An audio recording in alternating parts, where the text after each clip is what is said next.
Welcome friends. इस video में हम लोग जो बीपीएससी में पीवाईक्यू थे उसके क्वेश्चंस को देखेंगे। ठीक है, तो इस पर्टिकुलर वीडियो में हम लोग प्राचीन भारत से रिलेटेड जो बीपीएससी के पीवाईक्यूज थे उसको देखेंगे। देखिए, मेरे जो वीडियोस होते हैं ना वो छोटे होते हैं, आप उसको कवर करिएगा ना। आप वेट करते हुए या कभी भी घूमते फिरते बिना, आप इसके 10 मिनट 15 मिनट का वीडियो होता है, आप इसको 2 बार आराम से सुन सकते हैं दिन भर में। और अगर आपने 2 बार सुन लिया ना तो आपका जो रिवीजन है ना वो बहुत अच्छे से और बहुत जल्दी जल्दी होगा। ठीक है, तो चलिए शुरू करते हैं। प्राचीन काल में गंगा के दक्षिण के क्षेत्र को क्या कहा जाता था? देखिए, गंगा का दक्षिण क्षेत्र पाटलिपुत्र कहलाता था। ठीक है, तो इनमें से कोई नहीं, ना अनर्त ना चोल ना तक्षशिला, कुछ भी नहीं, उपयुक्त में से कोई नहीं। भारतीय उपमहाद्वीप में लोहे का प्रयोग कब शुरू हुआ था? देखिए, 1500 ईसा पूर्व के अराउंड ना आपके आर्य आए थे, तो उस समय आपका लोहे का प्रयोग शुरू हुआ था, तो उपयुक्त में से कोई नहीं होगा। अगला क्वेश्चन है, दूसरी शताब्दी के आसपास रचित संस्कृत के शिलालेख के अनुसार सुदर्शन झील एक कृत्रिम जलाशय की मरम्मत किसने करवाई थी? देखिए, रुद्रदामन बनाया आपका चंद्रगुप्त मौर्य ने था, और रुद्रदामन ने उसका रिपेयर किया था, और इसके बाद स्कंदगुप्त ने इसका रिपेयर किया था। झांसी के पास देवगढ़ का मंदिर और इलाहाबाद के पास गढ़वा का मंदिर बनी मूर्तियाँ किस कला के महत्वपूर्ण अवशेष है? देखिए, देवगढ़ का जो मंदिर है और गढ़वा का जो मंदिर है ये गुप्त काल से रिलेटेड है। ठीक है, अगला क्वेश्चन है, विक्रमशिला विद्यालय किसके द्वारा स्थापित किया गया था? ठीक है, तो आप ये याद रखिएगा कि जो उदंतपुरी है ना, उदंतपुरी, ये गोपाल के द्वारा स्थापित किया गया था, और विक्रमशिला जो है वो धर्मपाल के द्वारा स्थापित किया गया था। ठीक है, फिर अब आ जाते हैं 67th री एग्ज़ाम बीपीएससी में। उसमें जो प्राचीन भारत से क्वेश्चन पूछे गए थे वो था, प्रथम बौद्ध महासभा कहाँ आयोजित की गई थी? ठीक है, तो प्रथम बौद्ध महासभा आपको पता है किसने की थी? अजात शत्रु ने की थी। कहाँ की थी? राजगृह में की थी। और किसके अंतर्गत थी? महाकश्यप के अंतर्गत की थी। ठीक है, जिस साल बुद्ध मरे थे उसी साल महानिर्वाण परिनिर्वाण जिस दिन प्राप्त हुआ था उनको, उसी साल ये हुआ था। किस गुप्त शासक ने अपने बड़े भाई की हत्या कर सत्ता प्राप्त की थी? चंद्रगुप्त द्वितीय ने। इन्हें अपने बड़े भाई रामगुप्त को मार दिया था और उनकी वाइफ से शादी कर ली थी, और सत्ता हथिया ली थी। ठीक है, वर्धन राजवंश की स्थापना किसने की थी? वर्धन राजवंश वही है जिनसे हर्षवर्धन जुड़े हुए हैं। ठीक है, इसकी स्थापना पुष्यभूति ने की थी। रोमन साम्राज्य से व्यापारिक संबंध किसने स्थापित किए थे? देखिए, चेरों ने भी स्थापित किए थे और कुशानों ने भी स्थापित किए थे। इसका उपयुक्त में से एक से अधिक आंसर होना चाहिए। मगध शासक बिंबिसार के चिकित्सक कौन थे? देखिए, बिंबिसार के चिकित्सक जीवक थे। इसे ही इन्होंने भेजा था चंद्र प्रद्योत के पास जब उनके पीलिया हो गया था। फिर अब आइए 67 कैंसल्ड बीपीएससी के एग्जाम में, निम्नलिखित में से कौन सा हड़प्पा कालीन स्थल गुजरात में है?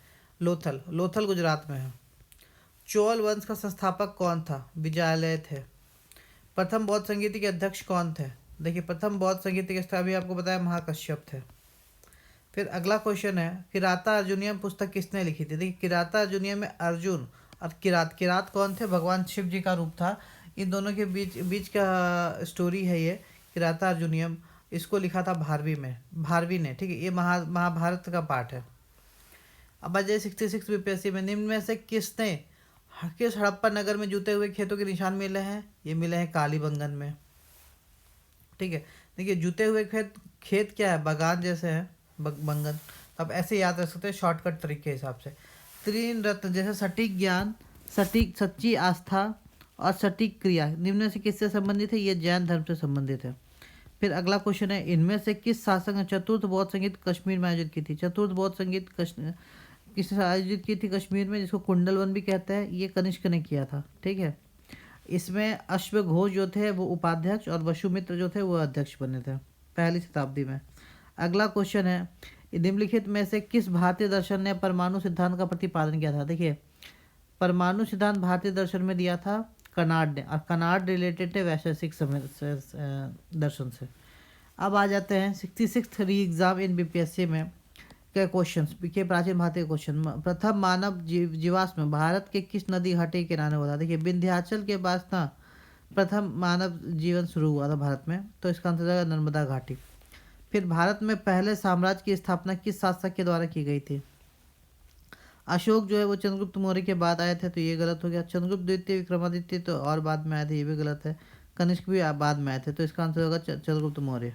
ठीक है, अब ऑप्शन से भी आप इसका आंसर निकाल सकते हैं। बुद्ध की प्राचीनतम प्रतिमा किस शैली में प्राप्त होती है? देखिए, गांधार शैली और मथुरा शैली दोनों ही ना एक साथ डेवलप हुई थी, लेकिन प्राचीनतम मूर्ति जो है वो गांधार शैली में प्राप्त होती है। फिर अगला क्वेश्चन है, किस अभिलेख में कलिंग विजय का वर्णन है? देखिए, कलिंग विजय का वर्णन ना 13वें अभिलेख में है। मास्की अभिलेख में तो इनका अशोक का नाम है। रुद्रदामन अभिलेख में भी तो सुदर्शन झील के बारे में। जूनागढ़ अभिलेख भी वही था। और हाथी गुम्फा अभिलेख ना खारवेल के बारे में, तो ये भी नहीं हुआ। तो इसका आंसर क्या हो जाएगा? कलिंग विजय का वर्णन इनमें से कोई नहीं। 13वें अभिलेख में इसका चर्चा था। अब आ जाइए क्वेश्चन 65 बीपीएससी में। अपने शिलालेखों में अशोक सामान्यतः किस नाम से जाने जाते हैं? प्रियदर्शी के नाम से जाने जाते हैं। इनमें से कौन गुप्त काल में औषधि के क्षेत्र में अपने कार्य के लिए प्रसिद्ध था?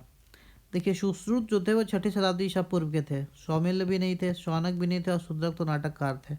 तो उपयुक्त में एक से अधिक, उपयुक्त में से कोई नहीं होगा। फिर अगला क्वेश्चन है, निम्नलिखित में से प्राचीन भारत की कौन सी लिपि दाहिने से बाईं ओर लिखी जाती है? जैसे देखिए, अभी हम लोग ना बाएं से दाएं लिखते हैं, बाएं से दाएं। जैसे मान लीजिए मैं लिख रहा हूँ हिंदी, ठीक है, तो ये मैंने बाएं से दाएं लिखी है। लेकिन जो ये लिपि थी ना, ये दाएं से बाएं उल्टी लिखी जाती थी। ये थी आपकी खरोष्टी। अगला क्वेश्चन, निम्नलिखित में से कौन सा बंदरगाह गुप्त काल में उत्तर भारतीय व्यापार के लिए प्रयोग किया जाता था?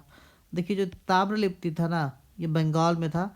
इसी का यूज़ किया था उत्तर गुप्त काल में व्यापार के लिए। फिर अगला है क्वेश्चन है 65 बीपीएससी दिव्यांग कोटि का। इन निम्न कथनों में से कौन से कथन सही है? हड़प्पा का उत्खनन 1921 में किया गया था, हाँ एकदम सही है। वर्तमान में हड़प्पा पाकिस्तान में, हाँ ये भी सही है। हड़प्पा ब्यास नदी के किनारे था, नहीं। देखिए, हरा कंघा, ह से हड़प्पा, र से रावी, क से कालीबंगन, ग से घग्गर। ठीक है, तो हड़प्पा कहाँ है? रावी नदी के किनारे। तो ये तो गलत स्टेटमेंट हो गया। हड़प्पा के उत्खननकर्ता आर.डी. बनर्जी थे, नहीं। आर.डी. बनर्जी नहीं थे, दयाराम साहनी थे, ये भी गलत। छत्र वाला ताम्र रथ हड़प्पा से मिला था। देखिए, इसका तो आप ऐसे लगा सकते हैं कि रथ जो है ना, हड़प्पा काल में कोई रथ ही नहीं मिला था, तो स्टेटमेंट इसी तरह गलत हो गया। तो कौन सा सही हो गया? 1 और 2 इसमें सही स्टेटमेंट है। ठीक है, 1 और 2। फिर अगला क्वेश्चन है, निम्न में से कौन सी नदी सप्त सैंधव प्रदेश के समाविष्ट नहीं थी? ये साबरमती। फिर अगला क्वेश्चन है, चंद्रगुप्त मौर्य ने सेल्यूकस को बख्शिश के रूप में क्या दिया था? 500 युद्धक हाथी दिए थे। फिर अगला क्वेश्चन है, निम्न में से कौन सा जोड़ा सही नहीं है? देखिए, दंडी ने 10 कुमार सहित लिखी थी। देखिए, 10 से दंड, दंडी दंड, और 10 कितना दंड? 10 दंड। तो दंडी जो है 10 कुमार चरित्र से रिलेटेड थे, विष्णु शर्मा पंचतंत्र से रिलेटेड थे, आर्यभट्ट वीर संहिता नहीं, ये गलत है। बृहद संहिता से बरामिहिर लिंक थे, ये गलत स्टेटमेंट है। भाष्य स्वप्न वासुदत्ता, ये सही स्टेटमेंट है। इसका आंसर हो जाएगा सी। फिर विग्रहराज 4 ने अजमेर के 2.5 दिन झोपड़ा नामक मस्जिद के पहले किसका निर्माण किया था? देखिए, स्कूल का निर्माण किया था। कलहन का ग्रंथ राजनीतिक संस्कृत में, हाँ एकदम स्टेटमेंट सही है। इस इब्न बतूता को दिल्ली का काजी नियुक्त किया गया था, हाँ ये भी सही है। अब्दुल हामिद लाहौरी का पातशाहनामा शाहजहाँ के नाम से के बारे में है। देखिए, शाहनामा शाहजहाँ, ठीक है, और अब्दुल हामिद लाहौरी, ये स्टेटमेंट सही है। अमीर खुसरो सितार के आविष्कारक थे, ये भी सही है। हमीदा बानो बेगम ने हुमायूंनामा लिखा था, नहीं ये गलत है। गुलबदन बेगम ने लिखा था, गुलबदन बेगम ने। तो इसका आंसर होगा 1, 2, 3 और 4। अगला क्वेश्चन है, गौतम बुद्ध ने अपना प्रथम उपदेश कहाँ दिया था? ये सारनाथ में दिया था। ठीक है, अब आइए 64th बीपीएससी क्वेश्चन को देखते हैं। भारत में पशुपालन एवं कृषि के प्राचीनतम साक्ष्य प्राप्त होते हैं मेहरगढ़ से। इनमें से किसने सर्वप्रथम व्यापारिक पैमाने पर स्वर्ण मुद्रा का पालन किया था? देखिए, विलियम कैडफिसेस थे। कुजूल कैडफिसेस जो थे, कुजूल कुजूल, तो कू से कॉपर जैसा साउंड है, तांबे का। तो ये कुजूल कैडफिसेस ने तांबे का चलाया था, विम कैडफिसेस और कनिष्क ने स्वर्ण का चलाया था। ठीक है, इसका आंसर सी हो जाएगा। इनमें से किसने पहली बार यह व्याख्या की थी कि पृथ्वी के अपनी और धुरी पर घूमने के कारण प्रतिदिन सूर्योदय में सूर्यास्त होता है? ये आर्यभट्ट ने कहा था। अगला क्वेश्चन, सुवर्ण भूमि का वह राजा जिसने नालंदा में एक बौद्ध विहार की रचना की तथा उसके रखरखाव हेतु अपने दूत दूत द्वारा देवपाल से, किनसे, देवपाल से 5 गांव दान में देने की प्रार्थना की थी। ये थे आपके बालापुत्र देव। पेरिप्लस ऑफ द एरिथ्रियन किसने लिखी है? इनमें से कोई नहीं, ठीक है, अज्ञात व्यक्ति ने लिखी थी। सिंधु घाटी सभ्यता की सबसे महत्वपूर्ण विशेषता क्या थी? देखिए, प्रथम असली मेहराब नहीं, कला और वास्तुकला ये भी नहीं, क्योंकि हमें मोहरें अधिक मिली, पूजा स्थल ये भी नहीं, पक्की ईंटों से बड़ी इमारतें, ये हो जाएगा इसका आंसर। मेगास्ट्रिक दूर था सेल्यूकस निकेटर का। कौटिल्य की पुस्तक अर्थशास्त्र किस विषय पर आधारित है? ये शासन कला के सिद्धांत और अभ्यास पर आधारित है। त्रिपिटक किसकी धार्मिक पुस्तक है? ये बौद्ध धर्म की धार्मिक पुस्तक है। अशोक के धर्म का मूल संदेश क्या था? शांति एवं अहिंसा, धार्मिक सहनशीलता, ठीक है। तो बी और डी पक्का, तो इनमें से एक से अधिक। आपको उससे इन्फ्लुएंस कर सकते, बड़ों का सम्मान भी सही है। मौर्य समाज का 7 वर्गों विभाजन का विशेष रूप से उल्लेख किया जा सकता है। 7 वर्गों विभाजन इंडिका में हुआ था। इंडिका किसने लिखी थी? मेगास्थनीज ने। प्राचीन चीनी यात्री फाहियान ने किसके शासनकाल में भारत की यात्रा की थी? चंद्रगुप्त द्वितीय के शासनकाल में। चोल काल किसके लिए प्रसिद्ध था? ग्राम पंचायत के लिए प्रसिद्ध था। दक्षिण भारत के मंदिरों के आकर्षक द्वार क्या कहलाते थे? तो गोपुरम कहलाते थे। अगला क्वेश्चन 62nd बीपीएससी का है। चीनी यात्री सुंगयू ने भारत की यात्रा की थी 520 से 529 तक, ठीक है। तो देखिए इसका अप्रयुक्त 515 से 520 हो जाएगा। निम्न में से किस हड़प्पा कालीन स्थल से टेराकोटा का हल प्राप्त हुआ? टेराकोटा का हल प्राप्त हुआ था वनावली से। अगला क्वेश्चन है कलिंग नरेश खारवेल का संबंध था चेदी वंश से, ठीक है। तो फ्रेंड्स, इस तरह हमने इस चैप्टर में जिसमें 50 क्वेश्चन थे इसको कंप्लीट कर लिया है। देखिए, अब आप ये नोटिस क्या होगा ना कि मेरे जो सारे क्वेश्चन है ना वो घटना चक्र से काफ़ी मिल रहे हैं। तो अगर आपने मेरे घटना चक्र के हिस्ट्री की वीडियोस को देख रहे हैं ना, तो मैं आपको गारंटी से लिख के दे सकता हूँ कि आपके करीबन 25 क्वेश्चन एग्जाम में पक्का सही होकर आएंगे, हिस्ट्री के खास करके, ठीक है। तो आप मेरे चैनल के साथ बने रहिएगा, हम लोग इसी तरह नए नए कंटेंट लाते रहेंगे। Okay, thank you.